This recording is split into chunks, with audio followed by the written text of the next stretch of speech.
Namaskar dear student. Chapter number 3 atom and molecules. We are discussing atom and molecules, and yesterday we have discussed about the law of chemical combination, first law of conservation of mass, and next law of constant proportion, right? And also we have discussed the John Dalton atomic theory. John Dalton atomic theory. We have discussed atom is neither be created nor be destroyed.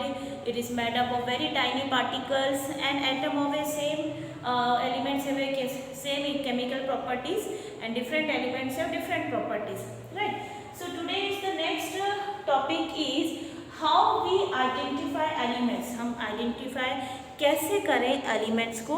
Students आपकी NCERT book के अंदर हम जब एक एक चीज़ देखेंगे तो ये आपको एनसीईआरटी बुक को भी रेफर करना होता है। पहले जो सिंबल हुआ करते थे वो इस तरीके से हुआ करते थे, जैसे हाइड्रोजन का ऐसे, कार्बन का ऐसे, ऑक्सीजन का ऐसे, फॉस्फोरस का, सल्फर का, ये प्रीवियस टाइम में हुआ करते थे ऐसे। लेकिन इनको आइडेंटिफाई करना, इनको समझना बहुत ही टिपिकल था, ये लिखना करना it's very difficult, right? So next in nowadays IUPAC had approved names of the elements. जो भी एलिमेंट्स हैं उनके नेम IUPAC ने अप्रूव कर दिए हैं और उनको लिखने का तरीका भी अप्रूव किया है, लिखने का तरीका भी बताया है।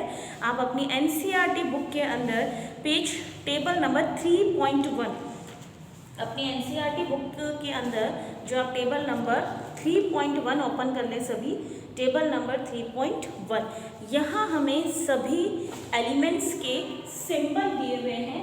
How we identify the symbol. First letter capital में होगा। स्टूडेंट जब हम एलिमेंट्स की बात कर रहे हैं और एलिमेंट्स का सिंबल हम लिख रहे हैं तो फर्स्ट लेटर जो होगा कैपिटल में होगा, देन सेकेंड लेटर जो होगा वो होगा स्मॉल लेटर्स, राइट? जैसे हम बात करते हैं हाइड्रोजन कैपिटल, एल्यूमिनियम की बात कर रहे हैं, हम बात कर रहे हैं एल्यूमिनियम। सो एल्यूमिनियम के 2 वर्ड्स हमने ले लिए, फर्स्ट ले लिया कैपिटल में और सेकंड है स्मॉल लेटर में। अब अगर हम इसको ऐसे लिखते हैं एल्यूमिनियम को AL, तो this is wrong. What is the correct process to write down the aluminium? A capital में एंड L स्मॉल लेटर में, right? Next is cobalt, CO हम लिखते हैं तो that is the wrong. What is the right symbol for cobalt? CO। Calcium आप ऐसे लिखोगे that is wrong, calcium हम ऐसे लिखेंगे।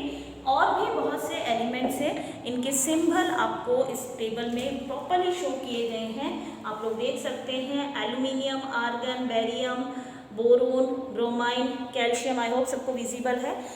Calcium, carbon, chlorine, cobalt, copper, fluorine, gold, hydrogen, iodine, iron, lead, magnesium, neon and nitrogen, oxygen, potassium, silicon, silver, sodium and next is sulphur, uranium and zinc. ये आपकी table में लिखे हुए हैं, लेकिन यहाँ पे हमें कुछ चीज़ों का आपको ध्यान में देना होगा कि आयरन को, इसे हम बोलते तो आयरन है लेकिन लिखते हम Fe से, लिखते हम फेरन से है, Fe से लिखते हैं by because this is the Latin name, और this is the Latin name. Iron का जो लेटिन नेम है वो फेरम है, तो सिंबल भी हो गया Fe। सोडियम को नाइट्रियम बोला जाता है, सो सिंबल हो गया Na, एंड पोटेशियम को कैलियम लेटिन नेम है, ये इसके लेटिन नेम है, सो इनका सिंबल भी चेंज हो गया Fe, Na और K, right students? So this is the symbol and next is very important thing of this topic in chapter atomic masses. What is atomic masses? U से लिखा जाता है, क्या होता है एटॉमिक मास का और हमें क्यों ज़रूरत पड़ रही है एटॉमिक मास की, राइट? सो स्टूडेंट जब हम बात करते हैं किसी भी क्वांटिटी को मेजर करने की, तो हम मास को करते हैं केजी में, राइट? हमें कितना शुगर चाहिए, हमें लिक्विड को करते हैं हम लीटर में, हमें कितना शुगर चाहिए, हमें कितना वाटर चाहिए, तो हम केजी में और लीटर में हम करते हैं, राइट? बट यहाँ पे जब हम बात करते हैं एटम एंड मॉलिक्यूल्स की, जो कि बहुत ही क्वांटिटी में होते हैं, मैटर की स्मॉलेस्ट यूनिट है, बहुत ही क्वांटिटी में होते हैं, सो इनको मेजर करने के लिए जो यूनिट है वो है एटॉमिक मास। 1 AU बोला जाता है इसे, 1 AMU एटॉमिक मास यूनिट, जो कि इक्वल होगा 1.673 मल्टीप्लाई 10 की पावर -27 kg। अब बात आती है कि यूनिट आई कहाँ से, क्यों हमने इससे ही माना। तो इसके लिए क्या किया गया, कुछ एलिमेंट्स लिए गए, एक स्टैंडर्ड फॉर्म में एलिमेंट्स लिए गए, तो उनकी वैल्यू क्या थी, बहुत ही ज़्यादा डेसिमल में आ गई थी। जैसे ऑक्सीजन को लिया तो बहुत डेसिमल में आ रहा था, उसको स्टैंडर्ड मान के जब हमने किसी और के मासेस निकाले तो वो प्रॉपर नहीं हो रहा था। ऑक्सीजन का लिया तो नहीं हो रहा था, लेकिन फिर लिया गया कार्बन 12। कौन सा एलिमेंट लिया गया, कार्बन 12 एटम लिया गया, जिसकी एक स्टैंडर्ड मान के एटॉमिक मास निकाले गए, तो वो एक प्रॉपर यूनिट में आए, डेसिमल में आए, डेसिमल में आए, उन्हें फिर एप्रोप्रिएट फॉर्म में इनको एटॉमिक मासेस माना गया। तो ये दैट इज द टेबल है, ये एटॉमिक मास की ही टेबल है। और इस चैप्टर में जब तक आपको ये टेबल लर्न नहीं होगी, आप ना तो न्यूमेरिकल कर पाएंगे, ना आगे कुछ समझ पाएंगे। तो आज का जो लेसन है उसमें हमें एक तो सिंबल वाली टेबल, जो टेबल नंबर 3.1 है, और एक टेबल आपकी जो 3.2 है एनसीईआरटी की, वो आपको अच्छे से लर्न करनी है, बिकॉज इनको लर्न किए बिना आप आगे नहीं समझ पाओगे। ठीक है, अब इसके बाद हम बात करते हैं क्या होता है एटॉमिक मास।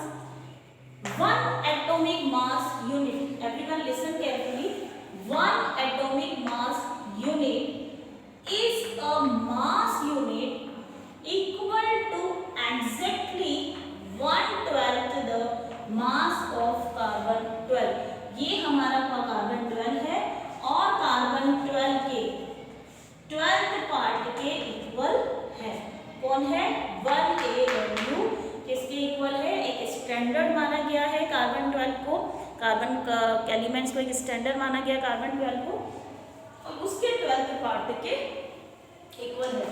ये हमने मान लिया कार्बन, और इसके कितने फ्रैक्शन कर लिए गए, 12 टुकड़े कर लिए गए, इसके 12 टुकड़े कर लिए गए, ये है। ठीक है, इस तरीके से तो जो इसका 12 पार्ट है उसको एक स्टैंडर्ड फॉर्म में मान लिया गया। ये है हमारा 1 AMU, जो की वैल्यू है 1.637 मल्टीप्लाई 10 की पावर 20। फिर अभी हम बात करते हैं कि जैसे इसका 1 म्यू है, इसका 12 म्यू है, इसका 14 म्यू है, तो एक स्टैंडर्ड मान लिया गया है कि 1 MU इतना होगा, फिर हम उसे आगे मल्टीप्लाई कर सकते हैं, उसका एटॉमिक मास निकाल सकते हैं। राइट स्टूडेंट, तो आज के लेसन के अंदर आपको एक तो एटॉमिक मास यूनिट की वैल्यू प्लस ये table, atomic mass unit hydrogen का कितना होगा 1 म्यू, कार्बन का 12 म्यू, नाइट्रोजन का 14 म्यू, ऑक्सीजन का 16 म्यू, सोडियम का 23 mu, magnesium 24 mu, sulphur 32 mu, chlorine 35.5 mu and calcium का 14 म्यू। ये एटॉमिक मासेस आपको अच्छे से लर्न करने हैं, क्योंकि इसके बाद हमारा आएगा नेक्स्ट मोल कंसेप्ट। तो मोल कंसेप्ट को लर्न करने से पहले, ये समझने से पहले, न्यूमेरिकल सॉल्व करने से पहले हमें ये सारी चीज़ें बिल्कुल क्रिस्टल क्लियर होनी चाहिए। व्हाट इज़ द हाइड्रोजन का एटॉमिक मास, कार्बन का, क्लियर। तो फर्स्ट आज के लेसन में हम याद कर लेंगे अपने सारे सिंबल्स, दैट लैटिन नेम जो कि होते हैं फेरम, नेट्रियम और कैलियम, आयरन का, सोडियम का, पोटेशियम का। Atomic mass unit is a mass unit equal to exactly 1/12 mass of the carbon 12। Carbon 12 को एक स्टैंडर्ड माना गया है, जिससे उनकी वैल्यू प्रॉपर आई थी। तो इसका 12 पार्ट इक्वल है 1 AMU के, वैल्यू है 1.673 मल्टीप्लाई 10 की पावर 20। जैसे हम बात करते हैं स्टूडेंट 1 डोजन, हम बात करते हैं 1 डोजन। 1 डोजन में कितने मटेरियल आ सकते हैं, 12 एलिमेंट्स, 12 बनाना आ सकते हैं। उसी तरह से 1 AMU में कितने हो जाएंगे 1.673। 1 पैर की बात करते हैं तो 2 यूनिट्स होती है, same as it is. Table आप लर्न कर लेंगे। I hope you all understood today's topic. So first note down in your register also, ये दोनों ही टेबल आपको अपने रजिस्टर में भी बनानी है, 3.1 वाली एंड 3.2 वाली, दोनों ही अपने रजिस्टर में आपको ड्रॉ करनी है, बनानी है, प्रैक्टिस करनी है, लर्न करनी है। सो आप अपनी बुक को भी साथ में रखें और अपनी जो दोनों टेबल हैं उन्हें अच्छे से लर्न कर लें। Okay students, thank you so much everyone.